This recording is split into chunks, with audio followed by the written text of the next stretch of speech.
Kiwis like a fair deal, so it might come as little surprise to you that the government's Price Watch inbox now has thousands of complaints. Price Watch was set up as a repository for consumer concerns over suspected price gouging in the COVID economy. Consumer New Zealand is also vetting similar complaints. So what are the concerns? Who is feeling ripped off? And over what? Well, joining me now is Consumer New Zealand's Head of Research, Jessica Wilson. Jessica, thanks for joining us. Can you give us a bit of an idea, how many complaints are you getting? Well, we've been getting complaints even before the lockdown kicked in, particularly around things like hand sanitisers and face masks. I think the most expensive price we've seen for hand sanitiser is around $260 a litre, so quite something for a product with a few ingredients in it. We have also been getting complaints from some consumers about grocery prices, prices at dairies, and even prices for cigarettes going up unexpectedly.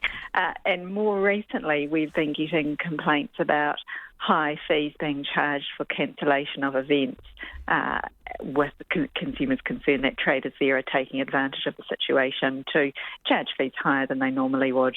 So what kind of volume are you seeing? Well, look, we haven't added up our complaints, but we're kind of getting a steady stream. Almost every day we're seeing a couple of complaints come in. In terms of the supermarket-related stuff, what sort of products are the focus of people's concerns? You mentioned hand sanitiser there, but any particular food items? Well, food items covered a variety of things. People were finding, and this was especially when Countdown wasn't offering its special deals, right. Consumers were finding that their grocery bill when they got to the till was more than they expected it to be and more than they said they would usually pay. So it covered a range of things from parsley to a bag of flour or cereal. So it was quite wide-ranging. Supermarket prices, of course, are an issue of concern even outside of times such as these because we have quite a concentrated supermarket trade, just two big players. So price issues in this industry are new. So in sifting through that massive pile of complaints, what percentage would you guess at that have legitimate concerns or are they just sort of venting when they send you an email? I mean, how many seem to be the real deal in terms of gouging or a legitimate complaint?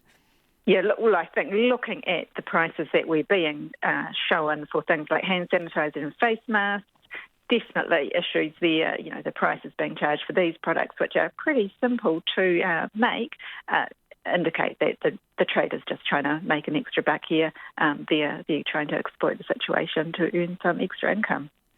So dairies you mentioned there too. Obviously some people will be restricted to getting their supplies from much smaller stores.